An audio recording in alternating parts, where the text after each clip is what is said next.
नमस्कार दोस्तों, आप सभी का स्वागत है मेरे यूट्यूब चैनल एमएससी बीएड वाला पर। आशा करता हूँ आप सब खुश होंगे, चुस्त होंगे, तंदुरुस्त होंगे और खुश रहने भी चाहिए। जैसे कि मैं आप लोगों के नए नए टॉपिक के साथ हाजिर होता रहता हूँ, तो आज का जो मेरा टॉपिक है वो है इफ़ेक्टिव टीचिंग। तो आज हम इफ़ेक्टिव टीचिंग के बारे में समझेंगे, पढ़ेंगे। तो जैसे ही आपके मन में कोई विचार आएगा इफ़ेक्टिव नाम सुन के, तो हम इफ़ेक्टिव क्या बोलते हैं? इफ़ेक्टिव मतलब कोई चीज़ एक्टिवली की जा रही है, कोई चीज़ अपना असर बहुत अच्छे से डाल रही है।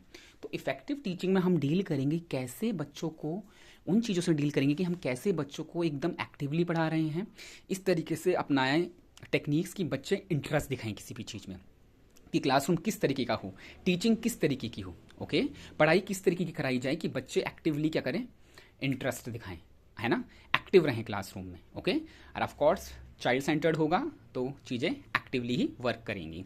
तो चलो शुरू करते हैं। The teacher is seen as a facilitator to learning, okay. अब आपको पता है कि टीचर को कैसे देखा जाता है, किस नज़रिए से देखा जाता है, कि क्या है ये फैसिलिटेटर टू लर्निंग है, मतलब लर्निंग के लिए हेल्प करने वाला है, बच्चों को ज्ञान देने वाला है, सिखाने वाला है, समझाने वाला है। जैसे कि मैं हमेशा बोलता हूँ कि टीचर बच्चों के लिए क्या है, एक मेंटोर है, एक पाथ फाइंडर है, एक काउंसलर है, एक गाइडर है। तो वही बात यहाँ पर क्या बोली जा रही है।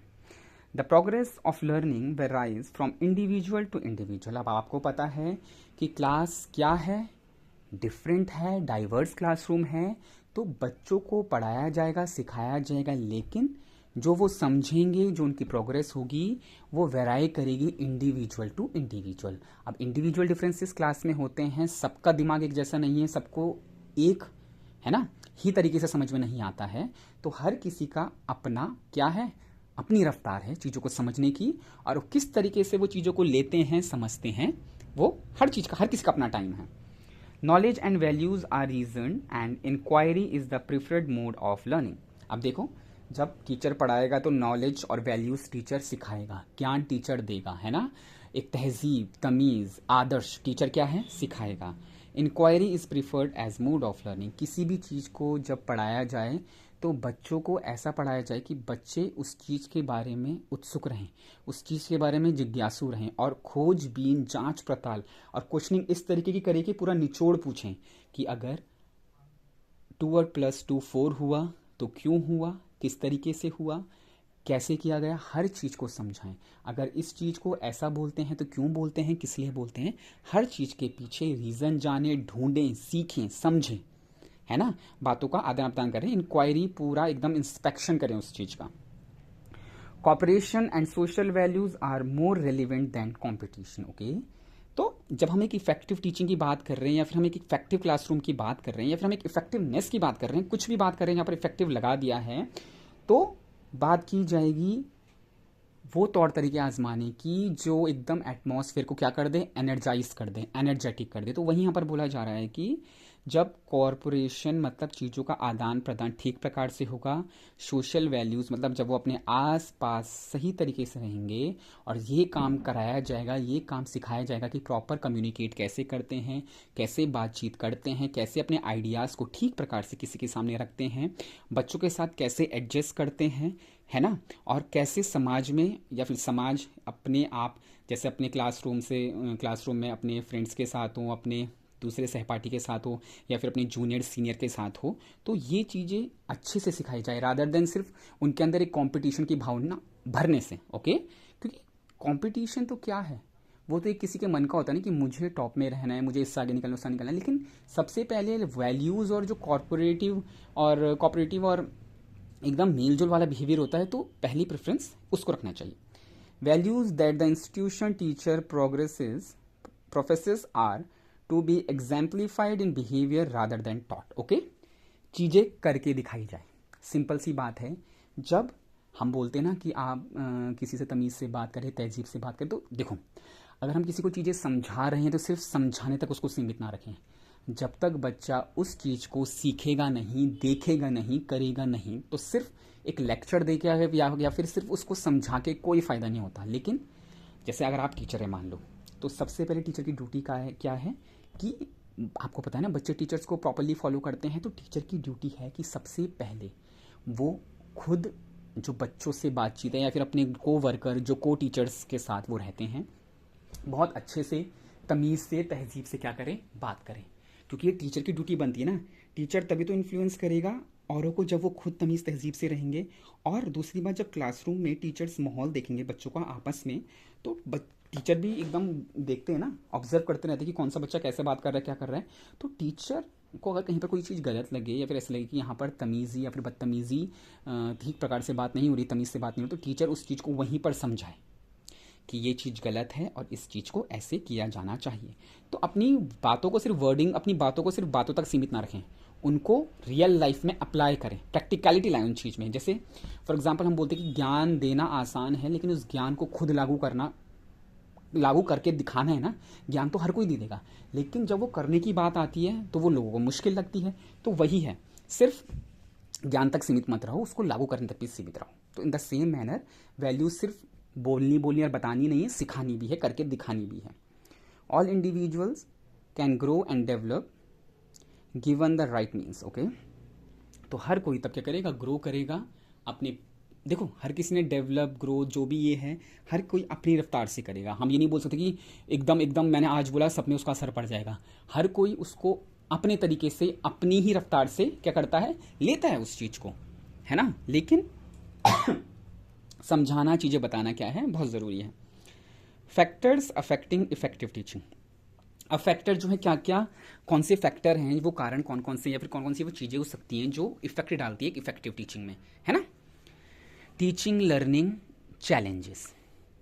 ओके, तो टीचिंग लर्निंग चैलेंजेस से यहाँ पर मतलब है कि जो टीचर बता रहा है, पढ़ा रहा है एक डाइवर्स क्लासरूम में, तो उस क्लासरूम में टीचर कैसे पढ़ाता है, समझाता है, कौन सी चीज़ें वो आजमाता है, कैसी वो स्ट्रेटेजी को बता रहा है, फॉलो कर रहा है ना। और बच्चों को वो समझ में आ रहा है कि नहीं आ रहा है ना। क्लासरूम को, पढ़ाई को एकदम इफेक्टिव मैनर में करवा रहे हैं या फिर नहीं करवा रहे हैं ना, ये चीज़ बहुत इफेक्ट डालती है। तो टीचर की जो क्या है टेक्निक्स हैं वो अप टू द मार्क होनी चाहिए, है ना। प्रीवियस एक्सपीरियंसेस, और सबसे बड़ी बात है अपनी प्रीवियस एक्सपीरियंस से चीज़ों को सीखें कि प्रीवियस एक्सपीरियंस कैसा रहा। अगर आपने कोई चीज़ अपनाई, किसी चीज़ को फॉलो किया, तो उसका रिजल्ट कैसा रहा, उसका परिणाम कैसा आया, है ना। अगर ठीक प्रकार से चीज़ों को चीज़ों का रिजल्ट अच्छा आ रहा है कोई चीज़ आपको अपनाने में, तो उस चीज़ को फॉलो किया जाए या फिर उस चीज़ को हटाकर दूसरी चीज़ों को अपनाया जाए, है ना। तो ये चीज़ें भी देखनी चाहिए। तो प्रीवियस चीज़ों से बहुत कुछ सीखना चाहिए कि हमने जो स्ट्रेटेजी अपनाई थी उस स्ट्रेटेजी ने काम किया कि नहीं किया, कि हमें स्ट्रेटेजी को चेंज करने की ज़रूरत है। Social cultural factor. Social cultural factor से मतलब है कि आप भिन्न भिन्न तरीकों से जो आप अपने आसपास घिरे हुए हैं वो क्या इफेक्ट डाल रहे हैं, उस चीज़ को आप कैसे ले रहे हैं, पॉजिटिवली ले रहे हैं कि निगेटिवली ले रहे हैं, है ना। तो ऑफ कोर्स पॉजिटिवली लेना है हर चीज़ को। डाइवर्सिटी में आप रह रहे हैं तो उसको एज अ क्या सीखना है, चांस सीखना है, क्या सीखने का, कि मुझे मौका मिला है कि मैं तरह तरह की चीज़ों को जान सकूँ, समझ सकूँ, है ना। मुझे मौका मिला है मैं तरह तरीके के बच्चों को पढ़ा सकूँ, कैसे मैं इन पे डाइवर्सिटी के साथ यूनिटी ला सकता हूँ। Okay, skills required. ओके, आपको पता है कि सिर्फ नॉलेज का होना ज़रूरी नहीं है, स्किल का होना बहुत ज़रूरी है। तो इफ़ेक्टिवली चीज़ों को लागू कब किया जा सकता है, जब आपको स्किल्स आपकी क्या है, वेल डेवलप्ड है, आपको लर्निंग बाय डूइंग आती है, आपको करना, परफॉर्म करना किसी चीज़ को अच्छे से आता है। सिर्फ आप लिखना ही ढंग से नहीं जानते हैं, अपनी बातों को एक्सप्रेस करना ही सिर्फ ढंग से नहीं जानते हैं, आप अपनी चीज़ों को ठीक प्रकार से करना भी जानते हैं। How to demonstrate, how to perform, how to do that particular work. Okay, knowledge, aptitude matter करता है आपके क्लासरूम में, कैसा ज्ञान आप देते हैं, कैसा ज्ञान बच्चे लेते हैं, कैसा चीज़ें वो सीखते हैं। मैच्योरिटी से यहाँ पर मतलब है कि बच्चे अपनी क्लास के अकॉर्डिंग कैसा रिएक्ट कर रहे हैं, अपनी एज के अकॉर्डिंग, अपनी क्लासरूम के अकॉर्डिंग कैसा बिहेव कर रहे हैं, वो उनका जो मेंटल लेवल है, उनका जो बिहेवियर है वो क्लासरूम के साथ साथ और एज के साथ साथ डेवलप हो रहा है कि नहीं हो रहा है। Self concept, personal belief, value system. Okay, कि सेल्फ कॉन्सेप्ट से मतलब है कि इंडिविजुअलिटी बच्चे की। Okay, personal belief, value system, कि वही बच्चा किन चीज़ों को ज़्यादा मानता है, अपनी चीज़ों को कैसे रखता है, अपने क्या उसके अपने सिद्धांत हैं और क्या उसकी वैल्यूज़ वगैरह हैं। Skills and training received, okay. तो स्किलफुल क्लासरूम होना चाहिए, ट्रेनिंग उन्हें दी जानी चाहिए, तरह तरीके की चीज़ें सिखाई जानी चाहिए इफेक्टिवली। सिर्फ लेक्चर ही देते रहेंगे या फिर सिर्फ समझाते रहेंगे और कुछ कराएंगे नहीं तो इफेक्टिवनेस तो कभी आएगी ही नहीं, ओके। कोपिंग स्ट्रेटेजीज की कैसी चीज़, किसी चीज़ से कैसे निपटना है। और आपको पता है कि लाइफ कभी भी स्मूथ नहीं चलती है ना, तो हमें जब परेशानियां आएंगी तो कैसे उनसे डील करना है। और बच्चों को ये हमेशा बताना है कि लाइफ में जब परेशानियां आती है तो वो टेक्स्ट बुक बेस्ड या फिर करिकुलम बेस्ड नहीं आती हैं, है ना। आपको क्या करना होता है, लाइफ में किसी भी मोड़ पे कहीं पर भी कोई प्रॉब्लम आ सकती है, तो पहले तो फर्स्टली पेशेंस के साथ और कामनेस के साथ उस चीज़ को समझना है। चीज़ों में एकदम रिएक्ट ना करके रिस्पॉन्डिवनेस दिखाने की, हाँ मैं क्या चीज़ को कर सकता हूँ, और उस कंडीशन को पहले समझना है रादर देन एकदम हाइपर होने से अच्छा है, ओके। तो स्ट्रैटेजीज बतानी, बच्चों के साथ साझा करना है कि लाइफ में ऐसी ऐसी प्रॉब्लम्स आती है और आपको कैसे उन प्रॉब्लम से डील करना है। टीचर को बच्चों को बहुत तरीके से क्या करना है, ढालना है, चीज़ों को समझाना है ना, और बच्चों को स्किलफुल बनाना है, okay. The effective teacher, a multifaceted personality, teacher as a facilitator, instructional expert, motivator, manager, leader, counsellor, model, reflective professional. तो यहाँ पर मैंने क्या, यहाँ पर एक इफेक्टिव टीचर को, जैसे मैंने आपको पहले बोलता, टीचर क्या है, भगवान नहीं है पर भगवान से कम नहीं है। टीचर क्या है, बच्चों के लिए क्या है, पाथ फाइंडर है, गाइडर है, मोटिवेटर है, काउंसलर है, मैनेजर है, एक रोल मॉडल है। टीचर एक क्या है, फैसिलिटेटर है, इंस्ट्रक्टर है, उनके लिए एक लीडर है ना। तो ये चीज़ें क्यों बोली जा रही है, कि टीचर बच्चों को, हर बच्चे को साथ लेकर चल रहा है, समझा रहा है, बता रहा है, बच्चों के साथ डील कर रहा है। ये टीचर की क्वालिटी है। बच्चों को कोई भी प्रॉब्लम हो रही है, टीचर का काम है उस प्रॉब्लम को सॉल्व करना, बच्चों को क्या करना, फुल्ली प्रिपेयर्ड करना कि life is not all about one thing, life is all about many thing, है ना। और लाइफ, और ऐसे भी बताना होता है कि ज़िंदगी छोटी नहीं है, ज़िंदगी बहुत बड़ी और लंबी है ना, कि एक सीमा में रुककर या फिर हाथ में हाथ रखकर ज़िंदगी नहीं चलती है। तो रियल लाइफ एक्सपीरियंसेस भी बच्चों को करवाने हैं, बच्चों को उनके इंटरेस्ट के अकॉर्डिंग गाइड करना है, बच्चों को उनके फ्यूचर के लिए, बच्चों को उनके क्या बोलते हैं, जिस चीज़ में वो इंटरेस्ट रखता है या फिर गोल अपना ओरिएंट करता है, गोल ओरिएंटेड किस चीज़ में है, तो टीचर का काम है कि उस चीज़ को समझना, बच्चे को क्या करना, टाइम टू टाइम जब बच्चा उनसे पूछे तो टीचर का काम होता है कि बच्चे को समझाना, ओके। तो यही तभी की इफेक्टिवनेस इन चीज़ों से तो बनी रहेगी, जब इंटरेक्शन ठीक तरीके से होगा, जब बातचीत होगी, एक आई टू आई कांटेक्ट बना रहेगा। तो कभी ऐसा हो सकता है कि वो क्लासरूम बोरिंग हो या फिर उस क्लासरूम में मज़ा ना आए, पढ़ने में, पढ़ाने में, चीज़ों को सीखने में, समझाने में, करने में। ऐसा हो ही नहीं सकता है। तो ये क्या है, ड्यूटी है। एक माहौल बनाना पड़ता है, माहौल कभी भी बना बुना नहीं मिलता है। ऐसी किस्मत लेके मत चलना, ऐसा मत समझना कि माहौल मिलेगा, माहौल बनाना पड़ता है, and it's a duty of a teacher, okay. जब बच्चे टीचर अच्छे से समझाएगा तो बच्चों का काम भी है साथ देना, ओके। बच्चे भी साथ देंगे, क्यों नहीं देंगे। तो क्लासरूम इफेक्टिवली तभी वर्क करेगी जब काम कोलैबोरेटिव, एकदम मिल बांट कर अच्छे तरीके से होगा, आपस में बातों को साझा करके अपने आइडियाज़, ओपिनियंस को शेयर करोगे, ओके। अब देखो characteristics of an effective teacher. अब यहाँ पर क्या है कैरेक्टरिस्टिक्स, मतलब हम बोल सकते हैं कि एक क्वालिटी क्या है जो एक इफेक्टिव टीचर की होती है और होनी चाहिए। पहली है टीचर्स नॉलेज, ओके। तो ये सबसे बड़ा पॉइंट है, क्योंकि टीचर, जब आप देख रहे हैं कि टीचर को जब एक पद मिला है, तो हम देखो, अब मैं आपको उस समय से ये बता रहा हूँ कि टीचर ऐसा करता है, टीचर वैसा करता है, टीचर की ड्यूटी है, टीचर की ड्यूटी वो, तो हम क्या बोल रहे हैं, तो टीचर, जब हमने किसी को एक पद दे दिया है, टीचर हमने जब किसी को एक नाम, एक ओहदा दे दिया है, तो जिम्मेदारियां अपने आप आ जाती हैं। तो टीचर का नॉलेज एकदम क्लियर कट होना चाहिए कि वो बच्चों को ठीक प्रकार से समझाए, सही ज्ञान दे, सही मार्गदर्शन करे, सही चीज़ों को बताए, ओके। तो टीचर का knowledge up to the mark और अप टू डेट होना चाहिए। ऑर्गेनाइजेशन एंड क्लैरिटी, ऑर्गेनाइजेशन और क्लैरिटी से मतलब है कि टीचर का जो मैनेजमेंट क्राइटेरिया है, चीज़ों को रखने का, डील करने का, बहुत सही होना चाहिए, वेल मैनर्ड होना चाहिए, और टीचर की बातों में क्लैरिटी होनी चाहिए, स्पष्टता होना बातों में बहुत ज़रूरी है। बच्चे जब कोई अपना डाउट पूछें, बच्चे जब अपनी कोई प्रॉब्लम का सलूशन मांगे, कोई क्वेश्चनिंग करे, तो बच्चों को जब उसका आंसर मिले तो वो डाउट में नहीं रहने चाहिए। उन्हें क्लियरिटी ऑफ थॉट, क्लियरिटी के साथ जवाब मिलना चाहिए। ओके, बच्चे को जब आंसर मिले तो वो कंफ्यूजन में ना रहे, वो एक सोल्यूशन के साथ रहे कि हाँ मैंने ये पूछा था, इस चीज़ का मुझे परेशानी थी और ये मेरा हल हो चुका है। ओके, तो क्लियरिटी ऑफ थॉट्स होना बहुत ज़रूरी है टीचर के। अगर इफेक्टिव क्लासरूम बनानी है तो मैनेजमेंट क्लासरूम का और क्लैरिटी ऑफ थॉट्स और बातों को व्यक्त करने का तरीका प्रॉपर होना चाहिए।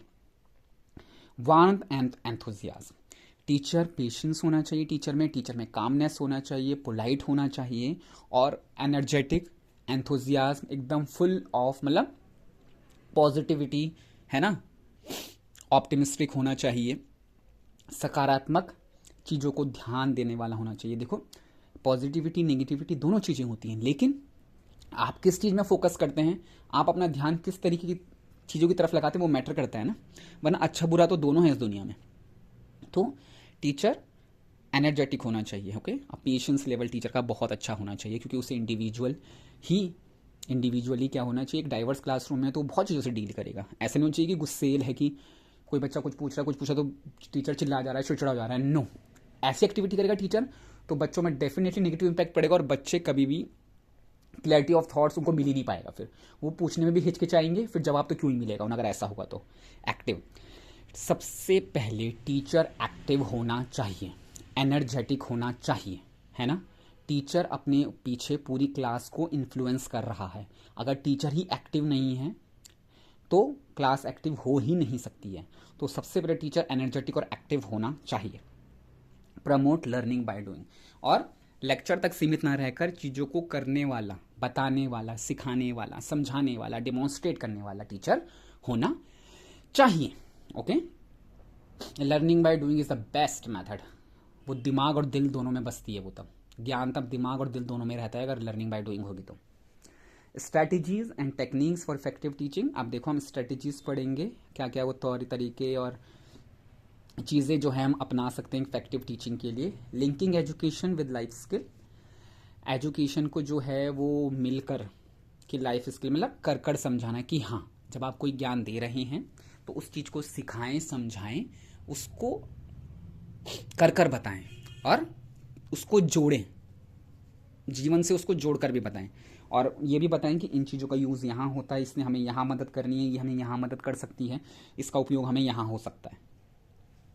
लर्नर सेंटर्ड पैडागॉजी, जब तक स्टूडेंट सेंटर्ड चीज़ें रहेंगी इफेक्टिव क्लासरूम बना रहेगा। स्टूडेंट सेंटर्ड चीज़ें हटी, स्ट्रेटजीज हटी, तौर तरीके हटे तो क्लासरूम इफेक्टिव नहीं रहेगा। Favour open classroom, open classroom मतलब हर कोई अपनी बातों को आदान प्रदान कर सके, अपने व्यूज़, अपने ओपिनियन रख सके। ओके, बैरियर ना हो बच्चों के लिए कि पर्टिकुलर बच्चों की बातें सुनी जाए और कुछ बच्चों को नज़रअंदाज किया जाए। No, free for all. Okay, in their opinions, in their question, accommodating different learning style, तरह तरीके की डिफरेंट चीज़ों को क्या करना, चीज़ों को अपनाना और हर स्ट्रेटेजी और टेक्निक और स्टाइल को क्या करना, उसके साथ ढलना और बच्चों को सिखाना, समझाना। Developing elaborate system of knowledge, बच्चों को विस्तार पूर्वक, ठीक प्रकार से और सही ज्ञान दिया जाए, प्रॉपर तरीके से, एकदम डाउट क्लियर करके, विद रीज़न।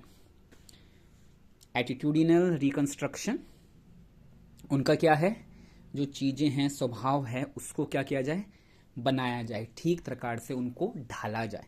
ओके, उनके बिहेवियर को, उनके हैबिट्स को। Establish a warm positive accepting atmosphere, classroom में पोलाइटनेस हो, वार्मनेस हो, कामनेस हो, सरलता हो, सहजता हो, सकारात्मक दृष्टि रखते हों बच्चे और उनको सकारात्मक पहलुओं को समझाया जाए और हर बच्चे के ओपिनियन, आइडियाज़ को समझा जाए, उनकी बात को सुना जाए, उनकी बात को रखा जाए, तो ये क्या होगा, इफेक्टिव क्लासरूम को डेवलप करेगा। Functioning as a facilitator by encouraging, helping and assisting, बच्चों की मदद करना, बच्चों को चेयर करना, बच्चों को प्रोत्साहन देना, है ना, बच्चों को टाइम टू टाइम असेस करना, उनका आकलन करते रहना, ऑब्जर्व करते रहना कि बच्चा कैसे कर रहा है, काम ठीक प्रकार से कर रहा है कि नहीं कर रहा है, कहाँ पर वो गलती कर रहा है, कहाँ पर उससे मदद की जरूरत है, हर चीज़ को देखा जाना चाहिए। यूजिंग रीइंफोर्समेंट क्लासरूम मैनेजमेंट, वही कि प्रॉपर मैनेजमेंट तौर तरीके क्या हैं फॉलो किए जाएं। ओके, एक क्लासरूम को प्रॉपर इफेक्टिव डेवलप करने में। An effective teaching is a crucial way for preparing future learners with a skill, knowledge and attitude. They need to be successful in the classroom और and outside the classroom. And effective teaching जो है, जो effective teaching है, teaching style है, classroom है, उसका होना बहुत ज़रूरी है, क्योंकि हम लर्नर, हम बढ़ते भारत की नींव रख रहे हैं, हम अपने देश को आगे बढ़ा रहे हैं। तो हम अपने देश को डेवलप कब कर पाएंगे, जब वहाँ के जो बच्चे उसको आने वाले समय में रिप्रेजेंट करेंगे, उनको अच्छा बनाएंगे, उनके अंदर स्किलफुल होगी, स्किल्स होंगी, डेवलप करेंगे, उनका नॉलेज डेवलप करेंगे, उनका बिहेवियर, तौर तरीके, बातचीत का तरीका उन पर अच्छा रखेंगे, तो क्या होगा, अपना आप ही क्लासरूम एक्टिव होगा। और बच्चों को सिर्फ क्लासरूम तक नहीं बनाना है कि क्लास में अच्छा परफॉर्म करे, उनको फ्यूचर के लिए भी प्रिपेयर करना है। Effective teaching means that students are able to absorb and understand the material being presented. Effective teaching का मतलब है जो बच्चों को सिखाया जा रहा है, समझाया जा रहा है, ठीक प्रकार से बच्चों को समझ में आ रहा है, बच्चों को कोई दिक्कत नहीं हो रही है समझने में। To be effective, contemporariness that is up to date is important. बच्चों को अप टू डेट रखा जाए, क्या नई चीज़ें एड ऑन हो रही हैं, किस तरीके की चीज़ें उन्हें अपनानी चाहिए, बच्चों को इसके साथ डील किया जाए। ओके, समझाया भी जाए, बताया जाए। इट रिक्वायर्स इंगेजमेंट और लर्निंग बाय डूइंग, जो मैंने आपको बताया कि लर्निंग बाय डूइंग होनी चाहिए। बच्चे कामों में इंगेज रहने चाहिए, उनका मन लगा रहना चाहिए। Use of teaching learning material, chart, model, audio visual add etcetera, ये सब चीज़ें क्लासरूम में होनी चाहिए। आपको पता है कि टेक्नोलॉजी से क्या हो रहा है, टेक्नोलॉजी का बहुत इन्फ्लुएंस है हमारी लाइफ में, तो पढ़ाई में भी, एजुकेशन में भी टेक्नोलॉजी प्रॉपर होनी चाहिए। और बच्चों को स्मार्ट बोर्ड के माध्यम से, ये डीजी क्लासेस और स्मार्ट क्लासेस जो होती हैं, उसके माध्यम से भी समझाया जाना चाहिए। और अप टू डेट बच्चों को रखना बहुत ज़रूरी है। अगर बच्चे सिर्फ बुकिश नॉलेज पे ध्यान देंगे तो ये भी अच्छा नहीं है ना। देश और दुनिया में क्या हो रहा है, क्या करंटली चीज़ें चल रही है, क्या नई चीज़ें एजुकेशन में एड ऑन हो रही है, या फिर देश और दुनिया में क्या चल रहा है, ये भी बच्चों को पता होना चाहिए, मतलब है ना। आउट ऑफ द बॉक्स बच्चों की थिंकिंग रखनी है। ओके बच्चों, आशा करता हूँ आपको मेरा पढ़ाया हुआ समझ में आया होगा।